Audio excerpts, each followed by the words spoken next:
Electric field due to arc, उसको discuss करेंगे हम। ये उसी एक पूरी सर्कुलर रिंग का एक पार्ट है, जिसके कारण हम सर्कुलर रिंग के कारण आपको पता है अच्छे से, अगर मैं पूरी सर्कुलर रिंग कंसीडर करूं और उसके सेंटर पे इलेक्ट्रिक फील्ड कितना होता है, 0। लेकिन अगर मैं यही इसका कोई एक पार्ट ले लूं और उसके कारण सेंटर पे पूछूं आपसे कि यहां पे इलेक्ट्रिक फील्ड कितना होगा, तो 0 तो बिल्कुल नहीं होगा। तो 0 नहीं होगा, कितना होगा वो सेंटर पे, वो फाइंड करने के लिए हम लोग क्या करते हैं, हम बोलते हैं कि ये जो आर्क है, ये कितना एंगल बना रही है यहां, थीटा, जिसको मैंने यहां पे शो किया है। और इसके कारण अब हम इलेक्ट्रिक फील्ड फाइंड करना सीखेंगे। मैं पूरी डेरिवेशन नहीं करूंगा, आपको सिखाऊंगा कि हम इसको कैसे, अगर करना होता तो हम कैसे करते। मैंने डायरेक्ट आंसर लिखा हुआ है जो आपको दिखाई दे रहा है, ये वाला। अब हम कैसे चलने वाले हैं, जरा ध्यान देंगे आप। देखो, हमने सबसे पहले उसका एक पार्ट ले लिया, dx। dx के कारण चार्ज कितना होगा, dq। और dq कितना होगा, dq कितना होगा, lambda dx। Lambda is the charge density. अब इक्वल टू, इसके आगे इसके आगे क्या लिखूंगा, इक्वल टू लैम्डा dx को क्या लिखूंगा, इन टर्म्स ऑफ थीटा लिखूंगा। पहले भी हमने किया है ये वाला, इसी तरह का, फोर्स के केस में। dx क्या होता है, r d थीटा। ये dx के बराबर है, ये theta is equal to L by R, formula के हिसाब से। तो ये हमने डी क्यू लिख दिया। अब डी क्यू के कारण जो इलेक्ट्रिक फील्ड आएगा वो ई नहीं लिखूंगा, उसको क्या लिखूंगा, डी ई। किसके बराबर होगा, फॉर्मूला क्या है ई का, के डी क्यू, ये लैम्डा, लैम्डा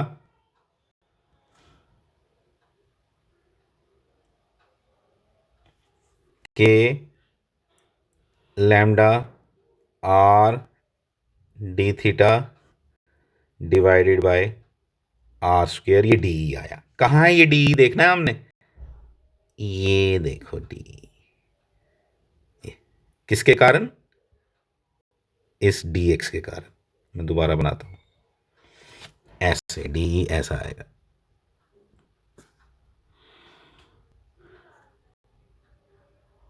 ऐसा, बिल्कुल डी एक्स के साथ सीधी लाइन। इसके दो कंपोनेंट होंगे,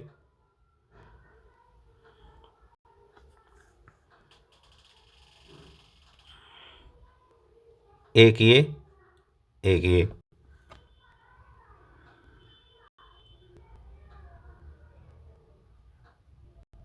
और इसी बेसिस पे फिर जब हम आगे बढ़ेंगे दोनों कंपोनेंट का निकालेंगे।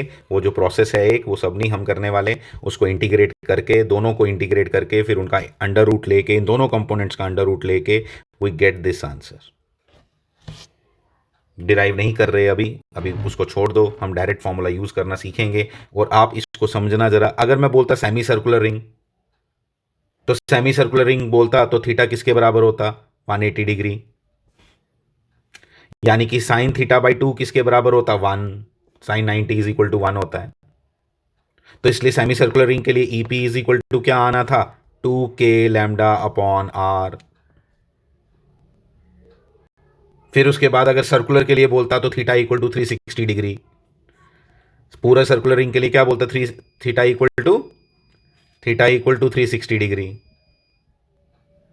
Theta equal to 360 degree.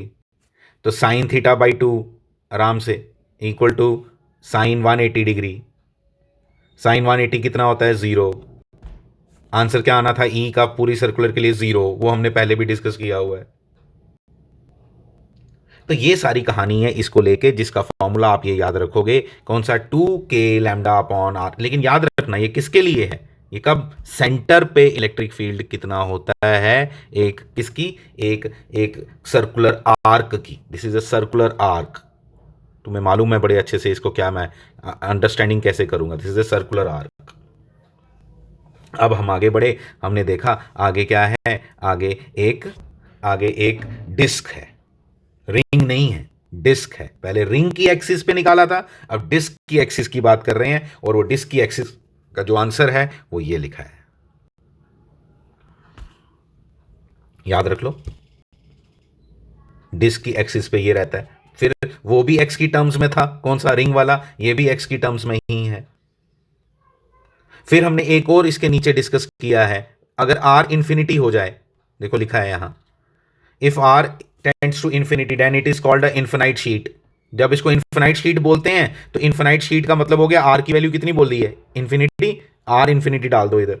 जब इधर इंफिनिटी डालोगे आर की वैल्यू, तो मुझे बताओ 1 upon anything upon infinity equal to क्या होता है, जीरो। तो ये पूरा जीरो हो गया। अल्टीमेटली आंसर क्या आ गया, 2 sigma epsilon epsilon not into 1, यानी आंसर क्या आया, 2 सिग्मा एप्सिलॉन नॉट। ये याद रख लो। और इन्फिनाइट शीट की कहानी में क्या समझ आया कि एक्स है ही नहीं, मतलब एक्स नहीं होने का मतलब क्या हुआ, एक्स नहीं होने का मतलब हुआ जितना यहां पे इलेक्ट्रिक फील्ड है उतना यहां है, उतना यहां है, उतना यहां है, उतना यहां है, उतना यहां है, हर जगह उतना ही है। इसका मतलब ये यूनिफॉर्म इलेक्ट्रिक फील्ड बनाता है। इंपॉर्टेंट है ये जो चीज इन्फिनाइट शीट वाली कहानी है, ये इंपॉर्टेंट है। एक छोटी सी बात आपको बताना मैं भूल गया कि यहां पे हमने लैम्डा की जगह सिग्मा क्यों आया। वैसे आपको मैंने बताया हुआ है पहले भी, लेकिन दोबारा रिपीट कर देता हूं। सिग्मा का मतलब हो गया charge density, again charge density, but coulomb upon metre square, because disc is a 2 dimensional figure.